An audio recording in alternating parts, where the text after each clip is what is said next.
minutes for everyone to get on, and for us to actually, when it says live with me, it doesn't mean that we're necessarily live with everybody else, but I think we're pretty safe to say good morning to everybody now.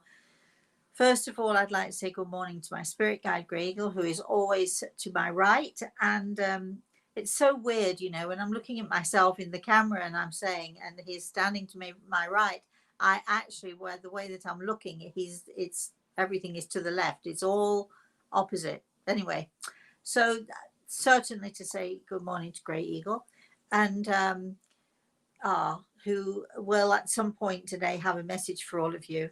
That's interesting. I didn't realize that that was going to happen. And I'd like to say good morning to Chris. Say good morning, Chris. Good morning, everyone. So I know that some of you have wondered, because I have always said good morning to Choro also. And I will say good morning to him this morning. But as some of you will know, but many of you will not know, my little darling passed a week and 2 days ago. So just beginning to be able to talk about it, but not for very long. So we're moving on anyway, but I'm saying good morning to all of my puppies in the spirit world who are there, and hopefully not with me, but gathering and playing and just having a blast and enjoying themselves tremendously. I know they'll visit me from time to time, but I just want them to have a fabulous and a wonderful time wherever it is they are. So, Chris, how are you this morning? Oh, I'm up bright and perky today. I'm really looking forward to what happens today, and especially now since Gray Eagle said he's got a message for us. Yes, well, that was unexpected. I don't know what the message is going to be about, but but we shall see. We shall see what he has to say. So, what have you been doing this week? Well, again, after we talked about our ambition board during your last webinar, I made mine. And so now it's, kind of formatting my life to make sure I'm going down that path. It's Those interesting. paths. It's interesting that you should say that, because for those of you who don't know, and actually for those of you who do, Reese and I made our ambitions board together, and Reese made his own ambitions board. And it's amazing how often he mentions the things that are on his board. He only put 4 things on there, but it is amazing how he talks about it, and it's amazing how he'll say, you know, how of course, I know that he's mimicking me in some ways, but I also know that he gets it when he says to me, we have to reach for these things, don't we, Mosey? We have to reach out for these things. And I'm all about saying to him, if you don't have dreams, if you don't have your dreams, your hopes and your wishes, then what do you have to look forward to in your future? So we are, in this family anyway, we're all about our hopes and our dreams and our wishes, which is what will be the theme of our morning's activities this morning. Hopes, dreams, and wishes. And, we're still into the very beginning of this new year. What is it? I don't even remember what the date is, but we're only sort of in the middle of January. And I know lots of you have made your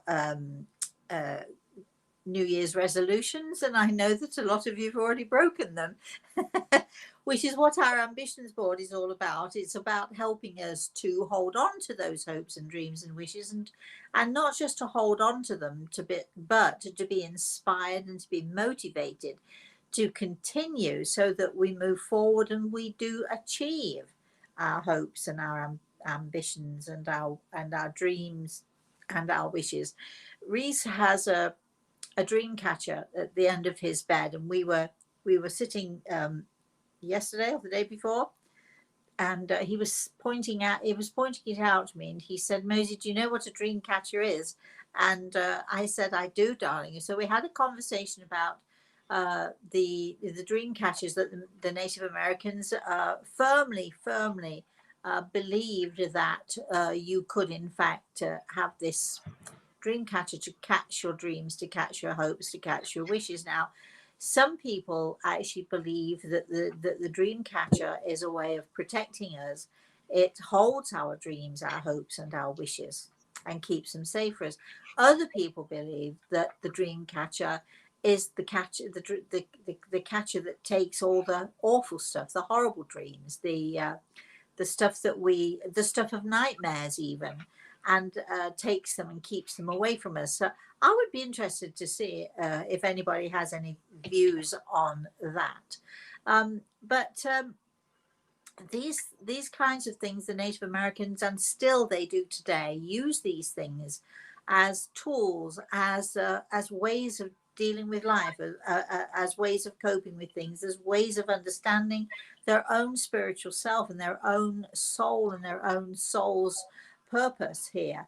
So I do find it quite fascinating. But the most fascinating thing for me, of course, is when I sit and talk to my grandson, who is really, sort of very much about projecting, and very much about, yes, one day this. And for a long time now, he's been drawing his dream house. And his dream house, apparently, it's quite large. He's going to have a bedroom for himself. Remember, he's only 7 years old. He'll be 8 years old next month, but anyway, still only 7. He's going to have a bedroom for himself, and then on one side of him, his mummy is going to have a bedroom, and then on the other side of him, Mosie's going to have a bedroom.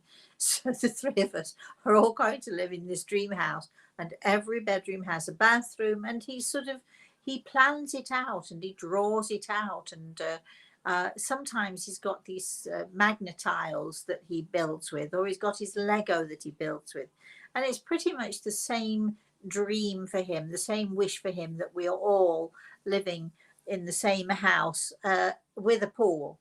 And the other day he added to his bedroom has a chute that goes from the bedroom and all the way down and into the pool, which is down below. I think it's fantastic that we encourage our children to have these imaginations, or that we encourage them to envision the possibilities of their lives, because those envisionings, those imaginations, those amazing things that kids think up are the possibilities of our life and our future. And so, when you look at the old magazines, and when you look at the old movies about spaceships and different worlds and different planets, so many things, there were people making drawings and sort of adventures about a rocket going to the moon, and years ago, I mean, I can remember when I was a kid, this was impossible. It was inconceivable that a rocket should go to the moon. But guess what? So very often our hopes and dreams, our imaginations, our visions, our envisioning things are a projection of the future that can happen and often does happen. So I'm going to be interested in hearing what you have to say about that. But hopes and dreams and wishes, can we make them come true? And what kinds of hopes do we have? What kinds of dreams do we have? And what kinds of wishes do we have? What do you think, Chris? Well, that's where the dreams are made of, right? You talk about a thought is a tiny pulse of energy that goes out to the universe. Yeah. And then you carry that through, and when it comes back to you, it could be in the form of a pool with a chute from your bedroom. That's good. I think it's fabulous. I think I've drawn something exactly like that. I'm going to have to talk to Reese, and we'll see if we have similar. I think it would be fantastic. Well, this is what he envisions. He envisions getting out of bed on a warm summer's day, running out to the chute, going from his bedroom all the way down the chute and into the pool. He would think that was a fantastic thing to do. So he's got this in his mind, that this is what one day whether he'll build it himself or whether he'll have someone else build it for him, he's got this idea in his mind that one day we're going to have our dream house. and he's absolutely set on it. So of course we have to wait and see. But if we don't have dreams, and if we don't have hopes, and if we don't have wishes, what do we have? We have a mundane and boring life. We live the same day over and over again. We never do anything. We never enjoy. We have nothing to look forward to. And I think that there are so many people out there in the world today who have forgotten to hope, and they've forgotten to wish, and they've forgotten to dream. They're so mired in their misery, and they're so busy arguing and fighting, and they are so busy creating this awful negativity that seems to be around, that they have forgotten to hope. They've forgotten to dream. Do you remember a week or two ago, Chris, we had a lovely young man who wrote a question in that he lost God. He couldn't find God. I do remember. And it was I've thought about him often, and I've thought about the question often. And I think there's so many of us who are floundering because we seem to have lost God. But do you remember my answer to him? Oh, now you're going to put me on the spot. No, it's okay. I don't remember myself exactly what I said, but it's pretty much this, that we can't lose God. God is within us. We can't lose him. We can choose to ignore him. We can choose to become so despondent, so despairing. We can choose to become so negative that we forget that God is within. And so, we forget to feed our soul. We forget to smile. We forget to have the hopes and the dreams and the wishes that are very necessary to our very well-being. We forget to do all of those things. But you don't have to search for God, because he's right there. What you have to do is you have to open your eyes. I think part of the difficulty is that nobody really, really wants to take a good look at themselves, do they? When was the last time any of you said a spiteful thing about someone else? When was the last time any of you said a mean thing, or had a mean thought, or a spiteful thought? Well, you won't find God in there, will you? And I think that there are so many people who go to church, who are searching for God, who are looking, or they say their prayers. But what's going on inside of them is so negative that they say mean things, spiteful things. They point the finger. It's always somebody else's fault. But when you actually have a look at your own self, and you take a look at your own self and your own actions, this is when you will start to find God again. And this is when you will see the light rise up within you. But it's painful, because when the light rises up within you, then it shows you more clearly. What you have to remember is, when you're taking that really good look at yourself, that good hard look at yourself, that honest look at yourself, there is no judgment there. There's no judgment from God. There's no judgment from our angels. They are there to help us. We are human with our human faults and failings, but I sometimes personally do despair of our human race, our human nature. I think it's always been like it, but it's still, sometimes it makes me despair when I prefer not to watch the news. I do not read the newspapers, because the stuff that is going on is so mean, so cruel, so vicious, so much about spite. And then those same people talk of God. Please take a look at yourselves. Take a look at who you are. Is God coming out of your mouth? Is God within your words? Is God within your actions? And none of us are perfect. So I'm not sitting here in judgment. None of us are perfect. But really, don't we think it's time for the spite to end? And this is where Gregor would like to say something to all of you. So I'm going to try to repeat his words as clearly as I possibly can. Your world I've heard him say this so many times. Your world needs gentleness. Where, he's asking us, where is your gentleness? Where did it go? It has disappeared. It has gone into the air. It is not to be seen. It is not to be heard, except within the child. As the child lies in its bed and we look upon it, then we see gentleness. We see gentleness in your eyes, and we see gentleness in the eyes of the child, and the calm and the beauty of the child and the purity of the soul of the child. Where, he's asking, where did your gentleness go? Take a look at the child and find the child within you. Show gentleness to the child within you. Stop pointing fingers. The cruelty of this world is only increasing. Gentleness must be increased above and beyond all. So that's Grey Eagle's message to us. Wow. I hope you've written that down, Chris. I hope you've got that recorded, because I want to repeat that. I would like to write that down and show it to everybody who is in charge of anybody in this world of ours today. All right. Do we have any questions, comments, anything going on there? Cheryl's on. She says, "Good morning. You look awesome in black, Rosemary." Oh, thank you, Cheryl. She said, "Funny, I've been hearing I dreamed a dream all morning. Oh, good. Um, I make Yay. I make dream catchers, learn them from native people, but I put special energy into them." Okay. Well, Dean good.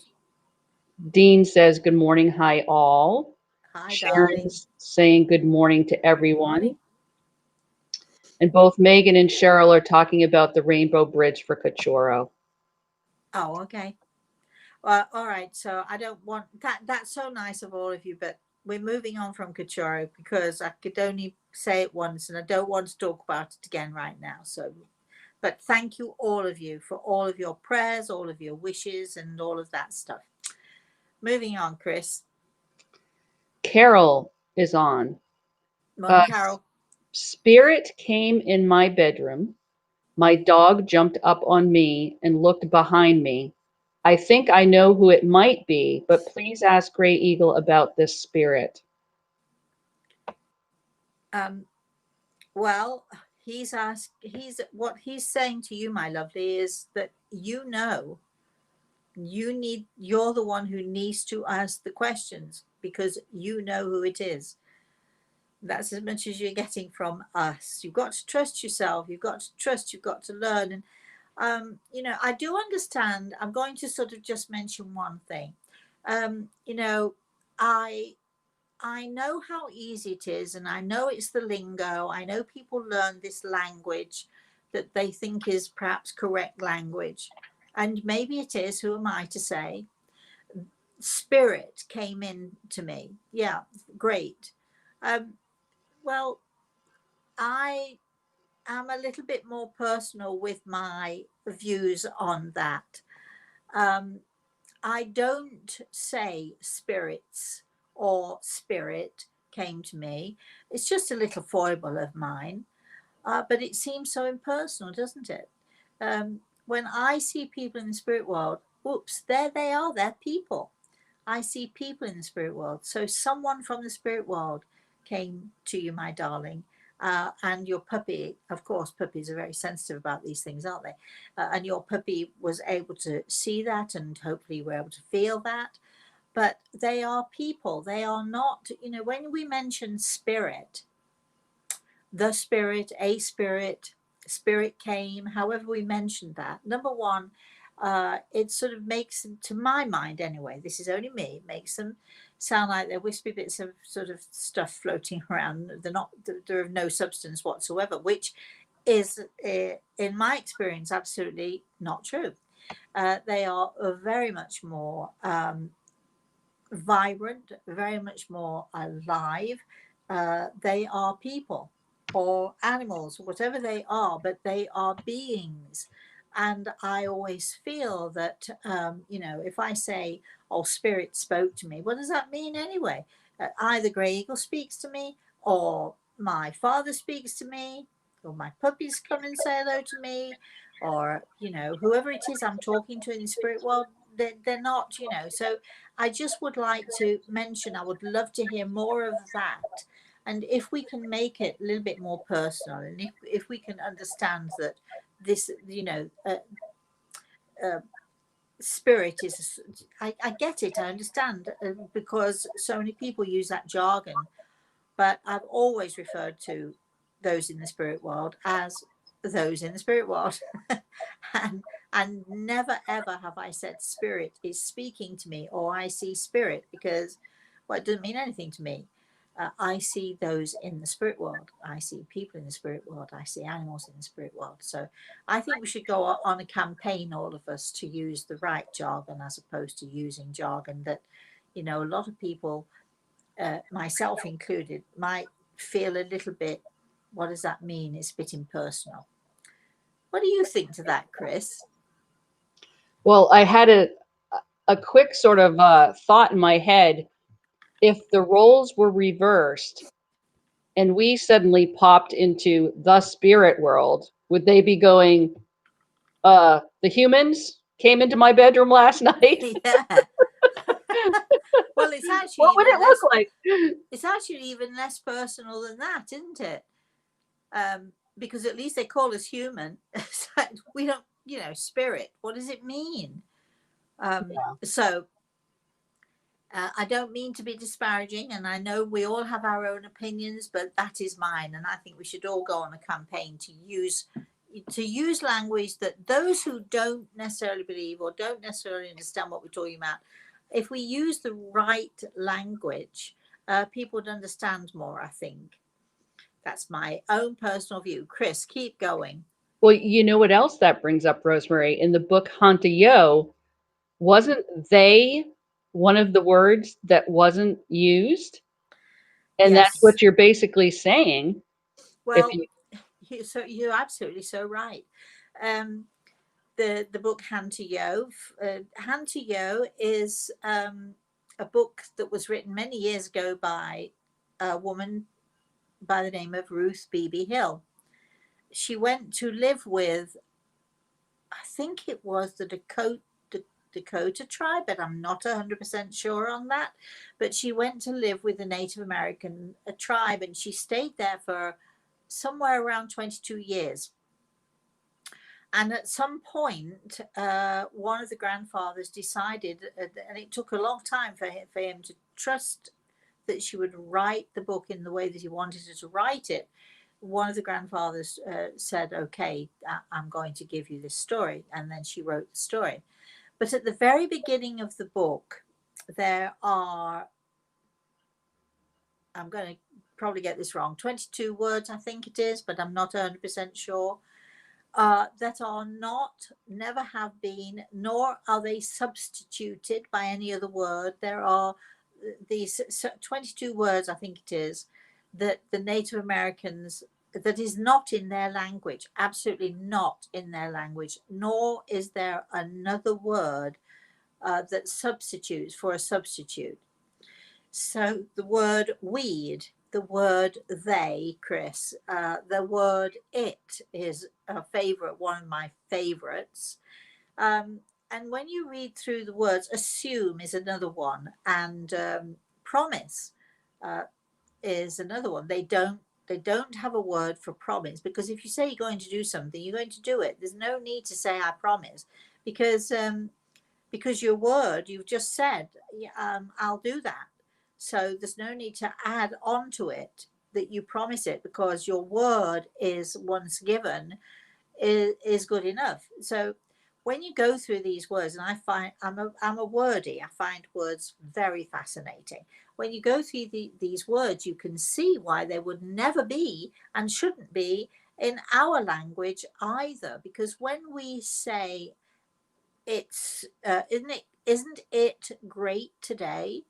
Wow, what a way to miscommunicate. Somebody might hear you say that and they might think you're talking about the weather. Somebody else might think you're talking about something entirely different. It, what is it? So they are the Native Americans, are much more precise in what they're trying to communicate. So there is less miscommunication. And I always give my students this exercise at some point or another. And if you out there would love to try this, I would love to see how you get on with it. It. Said purposely. All right, just take that one word, it, and see if you can not use that word, a little IT word. See if you could not use that word for a whole week. I'll bet you, but try. And every time you use that word, just make a note and see how many times you might have been misunderstood by using the word it. So I've given my students that exercise. It just helps us to pay attention to the way we're communicating with each other, and it helps to pay attention to the fact that, you know, if we are not clear about what we're saying, then we can expect that people are going to be confused. Well, I thought you meant this. Well, I thought you meant that. Well, I didn't know you meant this or such and such. How many times have people said that to you, and how many times have you said that to other people? And so this fantastic book, Hand to Yoke, it's very, very difficult, very hard to read. It's because it is so rich, and what happens is you read a page or two or three, and then you think about it. Then you have to go back and read the page before, or even the page before that again, and then you might even go back and read it again and again. So it takes a long time to read the book, and it takes a lot of thought, a lot of energy, but it is an amazing, amazing book. I know that many Native Americans do not agree with a lot that's said in it, but it really, to me, it helped me to have more understanding of the Native American community. It helped me to understand more about communication. It helped me it helped me incredibly to just understand, even if I was only understanding how Ruth Beebe Hill felt or saw things, I just found it fascinating. And the word Hantiyo, and if I'm incorrect, I would love someone out there to correct me on this. But my understanding of the word Hantiyo means, I think literally, here I come, clear the way, clear the way, clear the way, for here I come. The warriors used to get on their horses and shout, Hantiyo, clear the way, for I come. And this is what we're trying to do today, to clear the way, to talk about kindness, as Grey Eagle says, to talk about the hate and the spite, and let it go, for goodness sake. Because every time you say something that is hateful or spiteful or mean, you're lacking God. And I wouldn't want to do that. And I'm hoping you wouldn't want to do that. So hand to yoke, clear the way, for here we come into a future that houses our hopes and our dreams and our wishes. And for those of us who have children or grandchildren, our hopes and our dreams and our wishes are for them. It was funny when I did my board, my ambitions board, I had to think really carefully, because, you know, I'm older, and so most of my ambitions, most of my wishes and my dreams are not for me at all anymore. They are for my daughter and for my grandson. So it was very hard for me to think of anything that I personally would want that was just for me. Isn't that nice that I can say that? And it isn't because I've got everything I need, and it isn't because I am, you know, I have more clothes, more shoes, more money, more food than I could ever wish for, which I do, not necessarily the money bit, but I do with everything else. But still, it isn't for that. It is because I am content with what I have. and I'm grateful for what I have. So my hopes and my wishes and my dreams are more for my children and my grandchildren, in the singular for me. But I like to think that all of you out there, for your hopes and your dreams and your wishes, of course they can be for you, but also for your children too. Chris. So Jenny's on. She says, Hi, "Hello, Jenny. Rosemary. My Sorry, first time being on live with I'm you." so I missed you. Sorry. Jenny, Yeah. my first time being on live with you. Hi. I have read your books and love them. What a Oh, thank beautiful you. soul you are. Is that it? That's it. Well, Jenny, thank you so much. Yes, well, I'm not sure that I'm nearly as beautiful a soul as you might like to think, but I think striving towards it and trying, genuinely trying, striving towards something that is more, something that is better, and as Grey Eagle is now reminding me, something that is kinder, is so important. And I'm getting more and more to the point now, when I hear someone who says something unkind or mean, I will raise my eyebrows and say, I don't think that was very nice, was it? Did you really mean to say that? And the response usually is, oh no, you're right, I'm sorry. But occasionally I'll get the, well, so what?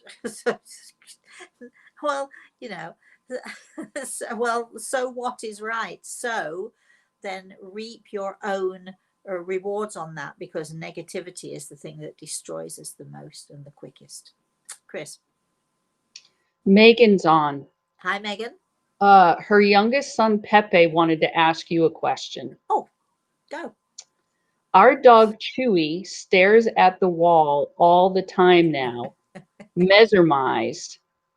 Could he be seeing Chapo, who is another dog that went to the spirit world just before Christmas? Oh, darling. Absolutely. Absolutely. I'll tell you a little story. If I start to cry, you'll all have to forgive me. But it was just before I came on this trip to New York, and it was the beginning of December, and Cachorro, my puppy, had started to sort of deteriorate. He'd been deteriorating for a little while. And as I'm sitting in my living room, I saw quite clearly my puppy Nino. Nino was my lovely Labrador, and he passed 2 or 3 years ago at around this time, exactly, almost exactly to the same day that Cachorro passed. And when I saw Nino, Nino and Cachorro were the best of friends. Uh, Nino didn't like Cachorro when he came first into the house. He was grumbling and moaning that, this horrible little creature had come into his life and was trying to usurp his position, which of course wasn't really true. But they became the best of friends because Cachorro persisted and persisted, and they became inseparable. When I saw Nino walking in my living room, I knew then and there that he'd come for Cachorro, but he'd also come to tell me, it's going to be soon. It's going to be soon. And so our animals are very sensitive, and they know these things very much so. So that when Cachorro began to become really sick just after Christmas, and like your puppy who passed just before Christmas, when Cachorro began to be sick, I knew, and I knew that Cachorro and all of my other puppies were there. And I knew that Cachorro was seeing them and sensing them. So I think it's wonderful. You've obviously got a very sensitive little puppy. And yes, I would say that it's pretty much a certainty that your puppy is seeing his friend and paying attention to his friend, and just knows that he's there. And I also suspect that your puppy staring like this at the wall. He's trying to let you know that he sees the puppy and that your lovely little puppy that passed is safe and well. I love you to write to us or ask another question anytime you like about your animals or anything else at all. But I think you've got a very special little puppy who's trying to tell you, don't worry, I can see him and he's fine. How nice is that, Chris? I think it's fabulous. Yeah, me too. Well, Cheryl had answered the question earlier about what are your hopes and dreams. And she says, my hopes and dreams are for spreading good deeds and positive energy to anyone I can. I'm going to remember that, Cheryl. I'm going to remember you said that when we next have our conversation. Okay, Chris, keep going. And Betta's on. Hi, Hi, Betta. Rosemary. I would be very happy to receive a greeting from my dear grandparents. I often think of them. Their photos on my bedside table reassure me. I hope that they too will think of me. Thank you. I'm better. I know that they do, and I know that they're with you, as you do. You're asking a question here. I'm not even sure if it's a question, but you're telling me something that I think you know the answer to, because you know, and I can tell you from Grey Eagle, they are one on either side of you. Okay, keep going, Chris. All right, three people, Cheryl, Lisa, and Megan, are all talking about Gray Eagle's message. Oh, Cheryl says, I'm getting goosebumps from Gray Eagle's message. Lisa says, beautiful message today. yeah. And Megan says, what a strong, needed message from Gray Eagle. Oh, isn't it though? But now what we have to do is we have to take it. We have to remember it. We have to hold it in our hearts. And it's not enough to hear these things. We have to be inspired enough to take action. So if we do hear of someone being mean, in a kind and gentle way, you might want to say, I think it's much better to be nice than to be mean. Or always try to do it in a very kind and in a very gentle way. I remember a few years ago, I think I might have told this story before. I was in a restaurant with my friend Kay and her three daughters. They all knew me very well. And there was a woman sitting at a table just across from us who was loud and rude. And anyway, there was a little girl. She was maybe 3 or 4 years old, sitting next to, this was her grandmother, and she was sitting in one of those plastic bucket seats at the table, and somehow or another she slid down the bucket seat, this little girl, and smacked her chin right under here. I don't know if any of you have ever hurt your chin there, but boy, oh boy, does it hurt. And she smacked her chin there on the edge of the table. It must have hurt, and she screamed and she cried. And had I been the grandmother, I would have scooped her up and given her lots of love and cuddles and kisses. But anyway, this grandmother chose to yell at her and say how stupid she was, and well, it's your own fault, you're stupid, and no sympathy there, no kindness, no niceness. No, anyway, and the little girl eventually jumped off the chair, screaming at the grandmother that she was going to go and tell her mummy what grandmother had said and done, and ran out of the restaurant. And a few minutes later, the grandmother got up and she walked out of the restaurant. And as she's walking out, I said to my friend Kay and the girls, I don't know if Kay's listening, she'll remember this very clearly. I said to them, stay here, I'll just be a few minutes. And they knew perfectly well that I was going after the grandmother. Not that I said a word about it. Anyway, we got outside. I followed the grandmother outside and I touched her arm very gently and I said to her, excuse me, do you mind if I just say something to you? And the grandmother turned and looked at me. She was a very big lady. And she turned and looked at me and she, and I said, she's only a little girl. She's just a tiny little girl. And, she just needs a lot of loving. That's all she needs. She's just a little girl. Can you remember that she's just a little girl? And I said it gently and I said it kindly. And the woman was so stunned.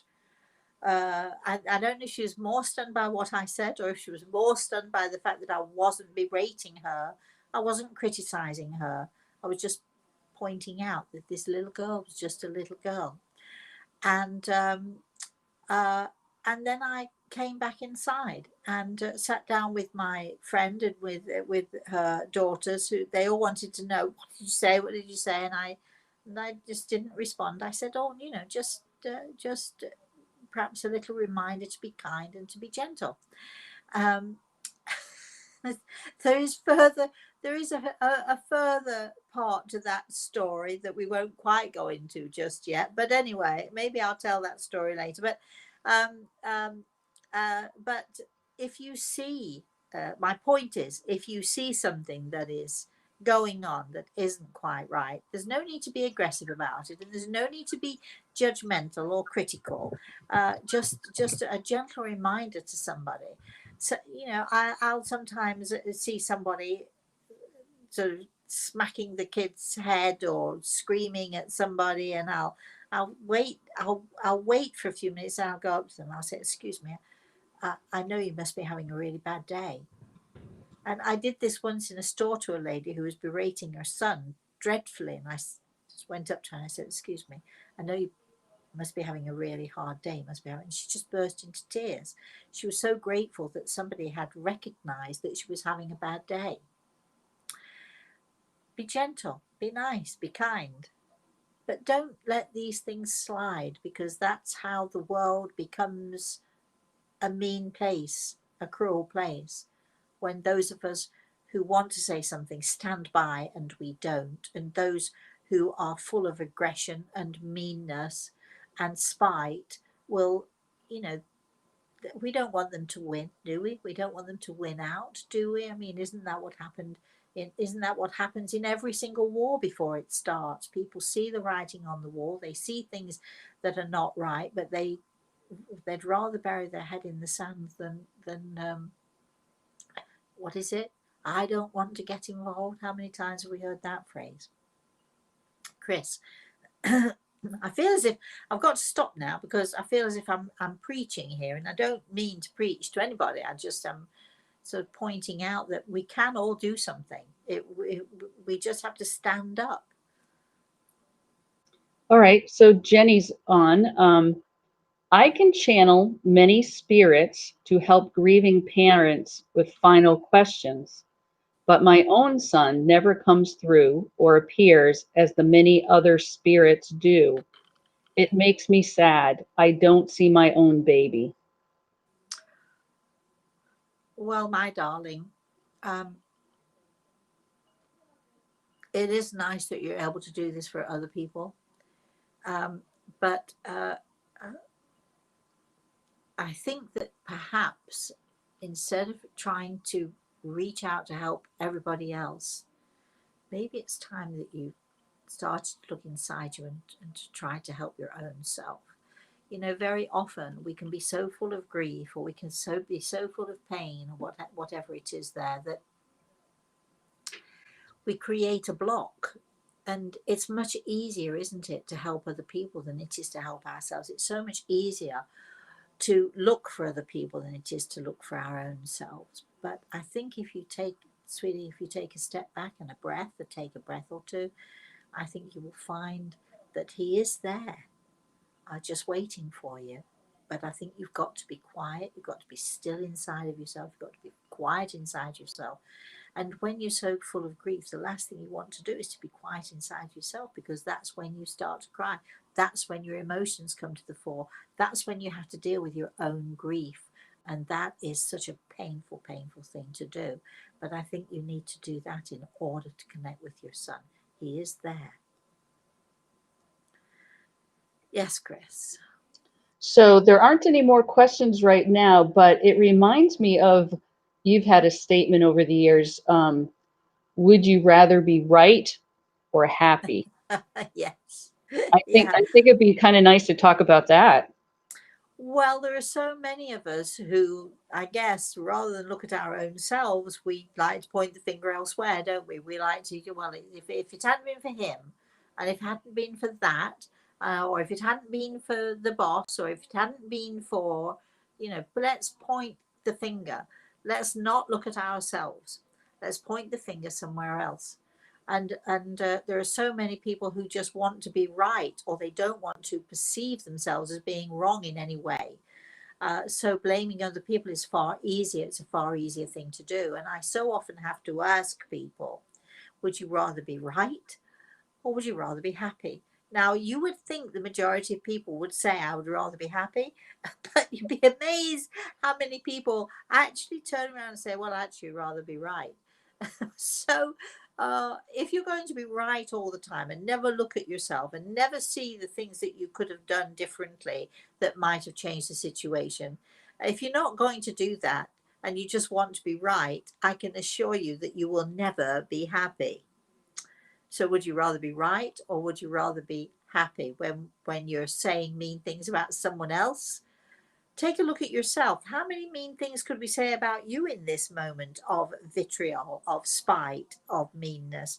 Uh, do you want to be that person? Do you want to be that person who is always blaming somebody else? Do you want to be that person who makes the mean comments, or is spiteful or vitriolic, or, I mean, do you want to be that person? Because I definitely don't. And when we see our loved ones, especially, who are becoming this way, little touch of gentleness is the way to go, because gentleness is the thing that brings people together. Gentleness is the thing that my grandson knows about me. uh, I'll be in the kitchen. I was in the kitchen yesterday. I was making him Yorkshire puddings. I made Yorkshire puddings for him for the first time last Sunday. And then I made Yorkshire puddings again yesterday. Almost set the kitchen on fire, I have to say, because my daughter's oven is not great, and it's very small, and a tiny amount of fat spilled over onto the flame at the back. And then all of a sudden I turn around, I look, and there's this thick smoke puthering everywhere. And I'd forgotten to put the fan on over the oven, and so then the alarm went, and then the neighbour came to see, Oh, are you all right? And then Samantha started texting people. My mother burned the Yorkshire puddings, which I actually didn't. I took great offence at that. So we'll show you, if you go to Instagram, I think there's a picture of the Yorkshire puddings on Instagram. But the point is that my grandson, as I was making these Yorkshire puddings, was calling Mosey from the living room. Mosey, do you think? And he would ask a question. Mosey, do you think so and so? What do you think? Do you think there's such a place as this? Mosey, do you think that they used to do this in the olden days? Mosey, Mosey, Mosey, Mosey, Mosey. And so many of us have, we have that with our children, don't we? I remember having it with Samantha. Mummy, and you'd ask a question there, well, mummy, and then you'd answer the question again, and mummy, and on and on. But actually, it's such a joyful sound. And we get so busy, we get so frustrated with life, and we get so irritated when the kid keeps coming in with the next and the next and the next question, that we are tempted to say, you've got to stop asking questions now. But if you're in that frame of mind, and I was making Yorkshire puddings just for him, and if you're in that frame of mind and you're thinking kindness and you're thinking loving and gentleness and kisses and all that, such a joyful sound to hear your children say, Mummy, Daddy, can I ask you a question? Hey, what about this? Well, isn't it wonderful that they can come to us with all of that? Why I'm talking about Yorkshire puddings, Chris, is anybody's guess. I've no idea, but they were delicious. Uh, Carry on. I'm sure they would. So today's a really interesting day. No one's asking questions. So I'll ask you a question, Rosemary. And it may blend into your shows from before about everything is attitude. But when we get caught up in a space, being angry with someone or angry with something, And we know that gentleness is really the way to, I don't want to say attack the situation, but handle the situation. What kind of tools could you share with us to help us back out of that space? I think that having a mantra is always a good way to go. A mantra is a sequence of words of power. The words of power can be can, I, shall, will. So in with your phrase, for instance, let me think. I will lift my face to the sun and all good things will come to me. So whichever phrase you choose, whatever, I always like to put in a couple of sentences in my mantras, but you make sure that the I, the can, the shall, the will, rather than words like can't, won't, don't, because they also are words of power. I can't is a very powerful little phrase, 2-word phrase. I can't do this means that actually you're not even going to try. You've already decided that you can't, so therefore you won't. Negative, negative, negative. So you have to make your mantra into a very positive. I will lift my face to the sun, and all good things will come to me. And as you're saying the mantra, and a mantra is something that you would repeat that phrase 10 times, 3 times a day, putting the emphasis on your power words is simply a reminder to you that you know, I can and I will be kinder. It's a mantra. You say it often enough and it will happen, because our thoughts are the most powerful. As you mentioned before, Chris, our thoughts are the most powerful and the most positive thing that we have. Tiny pulses of energy that go out there into the universe.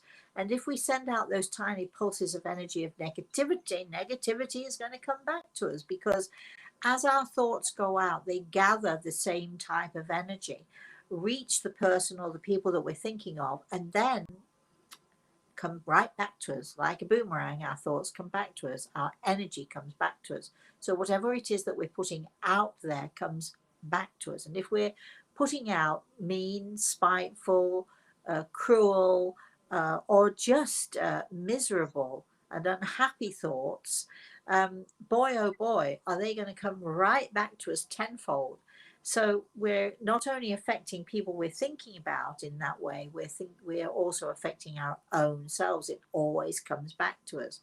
So when you are feeling down, or when you are realizing that you've been unkind over the last few days or the last few weeks, and you want to change, a mantra is one of those absolutely amazing things that you can do. And another thing I try, and this is an exercise you might all like to try too. Every morning, pour yourself a glass of water and put it in either in the refrigerator or in on a windowsill somewhere. Make sure it's covered, and just a nice clear glass of water. You can see it. It's a clear glass, so you can see the water. And then go about your day. And every time you have a negative thought, or every time you have a mean thought, or every time you say something that is unkind, whatever it is throughout the day, those little things count as tiny drops of water. When you go home or when you come to bedtime, you take the glass of water, and you look at it and you think quite clearly, how many times today did you put a little drop of poison into your soul? That water, that glass of water, represents your soul. If you can drink the water knowing how muddied it is, or how discolored it is, or all those negative thoughts, go ahead and drink it. What you're doing is you're drinking down all of that negativity, and you're absorbing all of that negativity. But it is a reminder, it's a clear, right in your face reminder of who you were that day. If you were that negative, that mean, that cruel person, even if for a moment, one moment is like a tiny drop of poison in your soul, throw the water away. The next morning, try again, and keep trying and keep trying until you can drink that glass of water, knowing that it might be a bit muddy, might be a bit discolored, but it's not so bad. I'm getting better. I can drink the water today. So there are 2 little exercises right there for you that will help you in your positivity, help you to become more positive, more aware, and to sustain and to be inspired to be better. What do you think of that, Chris? Well, those are going to be so helpful for people. What a great live show you've got today. Not only having Gray Eagles messages, but all the tools that you're giving everyone. We're Is almost. everybody out there silent still? They are silent. It makes me think, is there something wrong with the program that's running? But I don't see anything like that. But it could be just how the show is laid out from the spirit world today. Right.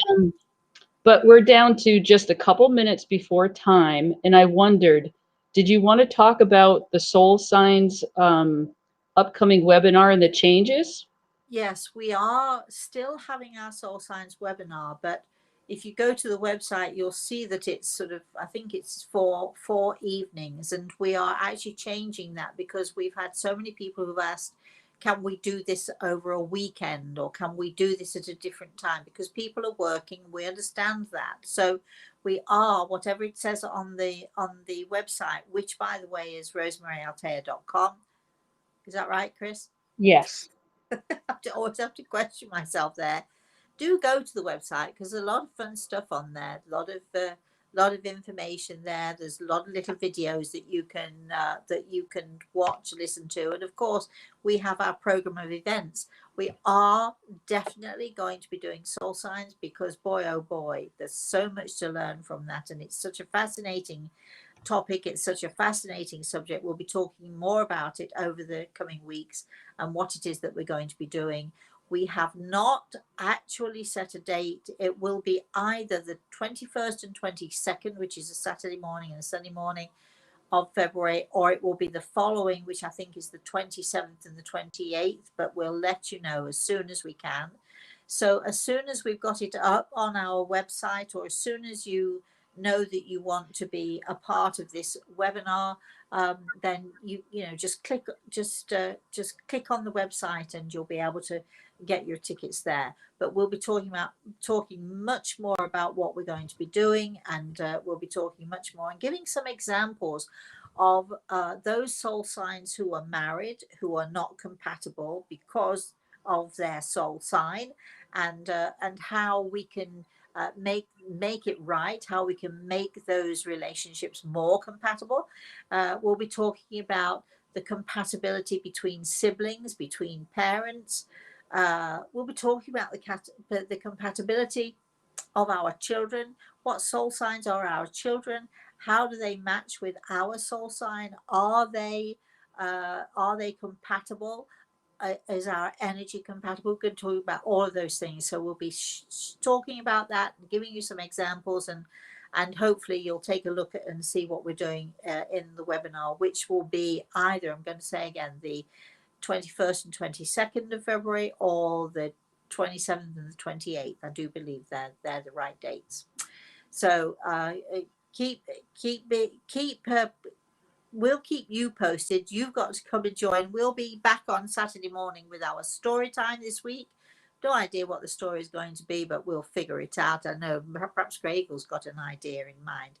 I want to thank the boy especially who asked the question about his puppy, and I do hope that I was able to answer it positively for you. And we love it when kids come on, and we love it when parents involve kids, and that's another thing we're going to be doing in the future. We are going to be helping parents deal with children who are sensitive. What do we do?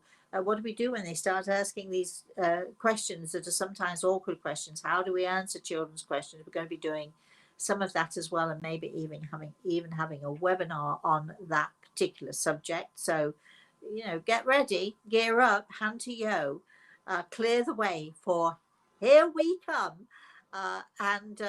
Again, I'll say we're back on Saturday, same time, same place, Saturday morning for our story time. And I think that's all the housekeeping we've got for today, right, Chris? I think so.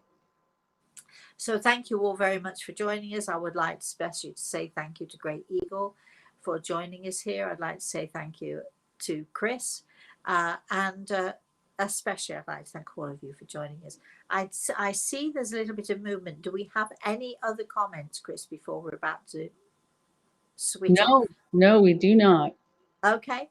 Well, please then, all of you out there, have a very, very blessed rest of the day. And I'll see you hopefully on Saturday. Bye-bye.